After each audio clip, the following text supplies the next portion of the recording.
Hello students, तो welcome to next lecture of geometrical optics.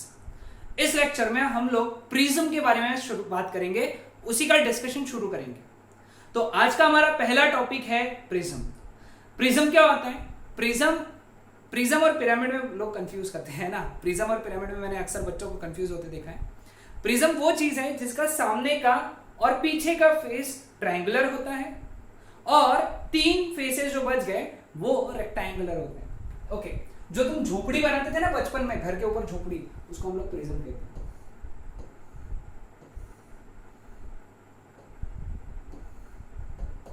ठीक है, ये प्रिज्म का जो ये एंगल होता है इसको हम लोग ए कहते हैं, angle of prism. This is known as angle of prism. ठीक है, ये ट्रायंगुलर फेस होता है, इसके पीछे भी एक ट्रायंगुलर फेस है, रेक्टेंगुलर, ये पीछे का रेक्टेंगुलर और नीचे का बेस भी रेक्टेंगुलर। ओके, तो प्रिज्म की ये खास बात है। ओके, बाकी इसके फेनोमेनन्स वगैरह हम लोग आगे पढ़ेंगे। तुमने बेसिक्स इसको क्लास 9 10 8 9 10 में पढ़ा है। ठीक है, अब देखो यहाँ पे हमको सबसे पहले कंसीडर करना है रिफ्रैक्शन थ्रू प्रिज्म।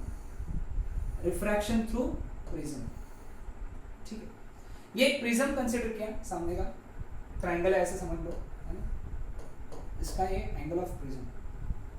ठीक है, यहाँ पे ये रे ऑफ लाइट है ए, ठीक है। अब हम लोगों ने क्या किया, यहां पे नॉर्मल बनाया N1।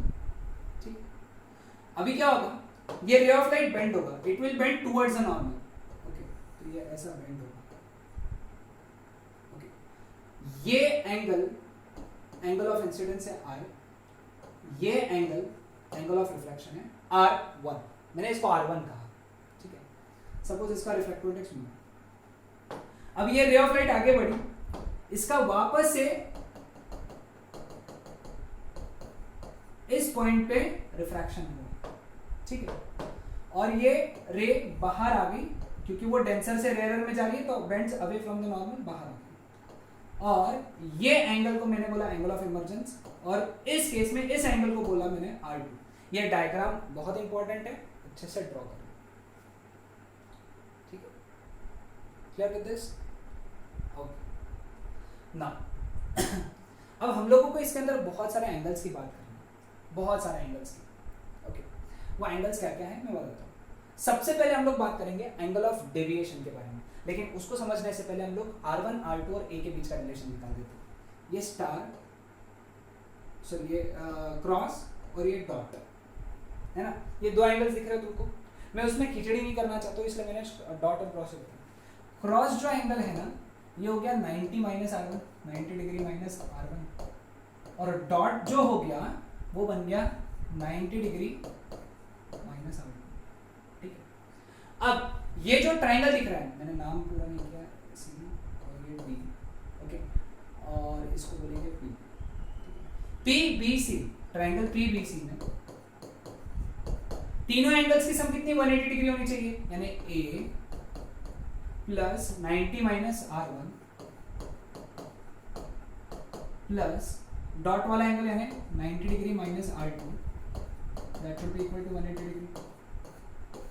90 प्लस 90 180 कैंसिल हो गया, और minus R1 R2 minus R2 उधर चला गया, तो therefore R1 plus R2 is equal to A। पहला और सबसे इंपॉर्टेंट एक्सप्रेशन है हमारे लिए। ठीक है, समझ में? अब हम लोग बात करेंगे एंगल ऑफ डेविएशन की। एंगल ऑफ डेविएशन की, तो अगर समझ लो प्रिज्म नहीं होता था यहाँ पे, है ना, तो ये रे सीधा चल जाता था ऐसा, है ना, लेकिन रे इधर बेंड हो गया, प्रिज्म में आने की वजह से रे ऐसा चला गया। अगर प्रिज्म नहीं होता था तो सीधा जाता था, लेकिन प्रिज्म है इसलिए वो ऐसा गया। इसको हम लोगों ने पीछे एक्सटेंड किया, तो ये जो एंगल बना इसको बोलेंगे हम लोग एंगल ऑफ डेविएशन। क्या बोलेंगे? Angle of deviation. ठीक है, अब ध्यान दो, एंगल 1 और एंगल 2 के ऊपर। ठीक है, ज्योमेट्री के हिसाब से ये आई है ना, ठीक है, सॉरी एक्सट्रीमली सॉरी, ये आई नहीं है, आई ये है ना, एक्सट्रीमली सॉरी ये आई है। ओके, ज्योमेट्री के हिसाब से ये I है तो वर्टिकली अपोजिट एंगल ये I होना चाहिए। तो एंगल 1 कितना हुआ? I minus R1। समझे? ज्योमेट्री के हिसाब से ये I है तो ये टोटल I होना चाहिए, लेकिन वो 1 प्लस R1 है तो एंगल 1 कितना हुआ? I minus R1। Okay, same concept geometry का लगाया, ये E है तो ये भी E होना चाहिए, है ना, वर्टिकली अपोजिट एंगल। तो therefore angle 2 becomes E minus R2। लेकिन according to principle of remote exterior angle, delta जो है that should be angle 1 plus angle 2। Delta जो है एंगल 1 और एंगल 2 का सम होना चाहिए, क्योंकि डेल्टा ये एक्सटीरियर एंगल है और 1 और 2 रिमोट इंटीरियर एंगल्स हैं, 10th में पढ़ा है मैथ्स में, है ना, सिंपल मैथ्स लग रहा है, हम लगा रहे हैं। एंगल 1 कितना है? I minus R1। एंगल 2 कितना है? E माइनस R2, है ना। तो therefore delta is equal to I plus E minus common bracket में R1 प्लस R2, लेकिन R1 प्लस R2 कितना है? A। तो therefore delta is equal to I plus E minus A, minus A इधर गया तो I plus E is equal to delta plus A। ये हमारा दूसरा सबसे ज्यादा इंपॉर्टेंट इक्वेशन है prism. R1 plus R2 is equal to A and I plus E is equal to delta plus A। ठीक है, समझ में आया सबको? I यानी एंगल ऑफ इंसिडेंस, E यानी angle of emergence, delta is angle of deviation, A is angle of prism, angle of prism. ठीक है, समझ में आया सबको? हाँ, ओके। तो मैं इतना पार्ट हटा देता हूँ और वो दो इंपॉर्टेंट एक्सप्रेशंस लिख लेता हूँ मैं वापस से। ओके, दो इंपॉर्टेंट एक्सप्रेशंस थे, R1 plus R2 is equal to A and delta plus A is equal to I plus E। ठीक है, और अगला टॉपिक स्टार्ट करते हैं, एंगल ऑफ मिनिमम डेविएशन। अब I को बदलने से डेल्टा बदलेगा। ओके, तो डेल्टा की जो मिनिमम वैल्यू रहेगी वो किन कंडीशंस में आएंगी ये निकालना। ओके, डेल्टा की जो वैल्यू है वो मिनिमम कौन से कंडीशन में आएगी ये निकालना है, यानी डेल्टा मिनिमम कब रहेगा ये निकालना है हमको। ठीक है, तो चलो फिर निकालते हैं हम लोग। यहाँ पे डेल्टा मिनिमम होने के लिए डेल्टा का equation which is I plus E minus A, ये उधर चला गया। ये जो है चेंज किसको कर रहे हैं हम लोग? चेंज कर रहे हैं I को। चेंज किसको कर रहे हैं? I को। और उसका चेंज किस में देख रहे हैं? डेल्टा में। तो therefore according to minima condition d delta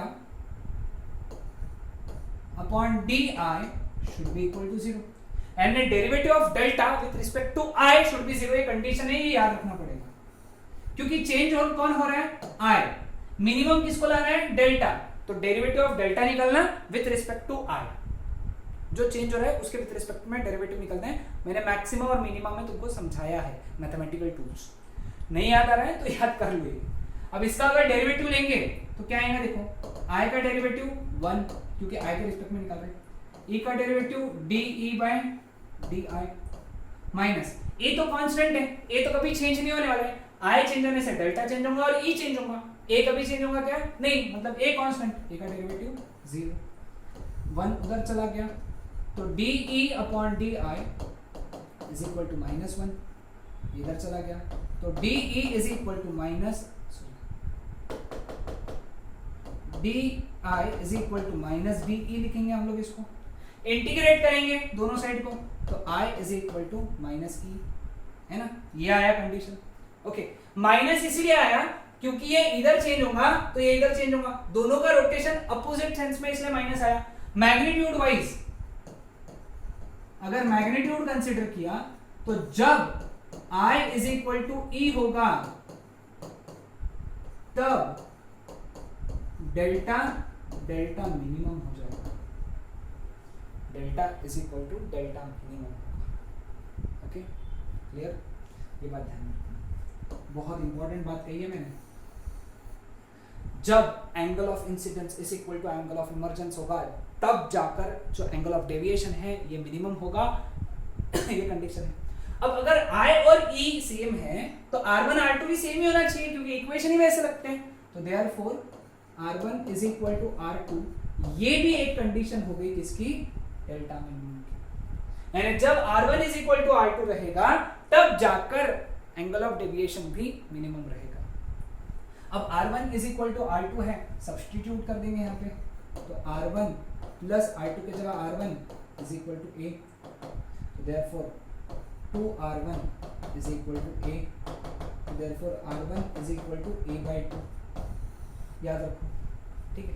यहाँ लिखता हूँ दूसरा चीज, है ना, दूसरा चीज यहाँ लिखता हूँ, देखो अब जब I is equal to E है, ये एक्सप्रेशन क्या हो गया, delta minimum plus A is equal to I plus E, यानी I, E की जगह I लिखा। जब मैं E की जगह I लिखूंगा तो डेल्टा की जगह क्या लिखना चाहिए, मैंने डेल्टा मिनिमम लिखना चाहिए, तो therefore I becomes A plus delta minimum by 2। Sir आपने I और R1 का एक्सप्रेशन क्यों निकाला, दिखाओ, जादू करने वालों में यहाँ पे जादू नहीं होगा। रिफ्रैक्टिव इंडेक्स का फॉर्मूला क्या है, sign I upon sine R1, यहाँ पे है ना, तो therefore refractive index becomes sine I का एक्सप्रेशन क्या है, A plus delta M by 2 upon R1 का A बाई 2। ये फॉर्मूला बहुत ज्यादा इंपॉर्टेंट है, ध्यान में रखना, स्टॉप डब्बा करके रखना, बहुत इंपॉर्टेंट, बहुत इंपॉर्टेंट, ठीक है, समझ में आया सबको, हाँ, ओके।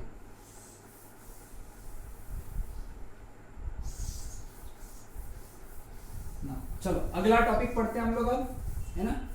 अगला टॉपिक में डायग्राम हटा नहीं रखना, deviation by prism of small angle.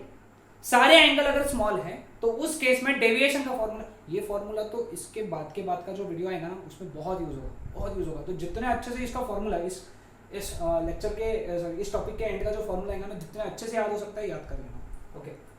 Now when I is very very small, तो in that case R1, R2 और E also becomes very very small, है ना। तो अब हमको एक इक्वेशन पता है क्या, कि mu is equal to sine I by sine R1, लेकिन I अगर छोटा है तो sine I is nearly equal to I and sin R1 is nearly equal to R1. When the angle is very very small, sin theta is nearly equal to theta. तो therefore I is equal to mu times R1, पहला equation, समझ में, ठीक है, okay. अब इस case में क्या आएगा आंसर, वैसे ही अगर सेम कॉन्सेप्ट अगर हम लोगों ने लगाया यहाँ पे, ओके, सेम कॉन्सेप्ट अगर हम लोगों ने लगाया तो जो E आएगा that would come out to be mu R2, expression याद रखना है I और E का, ठीक है। Now delta is equal to I plus E minus A,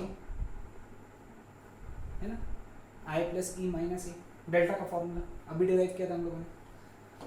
I के जगह क्या लिखूंगा, म्यू टाइम्स R1, E के जगह mu times R2 minus A, mu common निकला ब्रैकेट में R1 plus R2 minus A, लेकिन R1 प्लस R2 क्या होता है A, तो therefore delta is equal to mu times A minus A, तो delta is equal to mu minus 1 into A.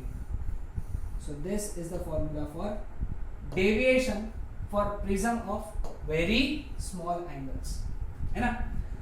जो prism के एंगल छोटे होते हैं उसमें डेविएशन का डायरेक्ट फॉर्मूला निकालना mu minus 1 into A, where mu इस प्रिज्म का रिफ्रैक्टिव इंडेक्स है और A उस प्रिज्म का एंगल ऑफ प्रिज्म है, ओके, क्लियर विद दिस। तो ये था हमारा topic based on prism, theory of prism part 1। अगले लेक्चर में हम लोग बात करेंगे grazing incidence, no incidence and maximum deviation की, ओके, दैट्स इट।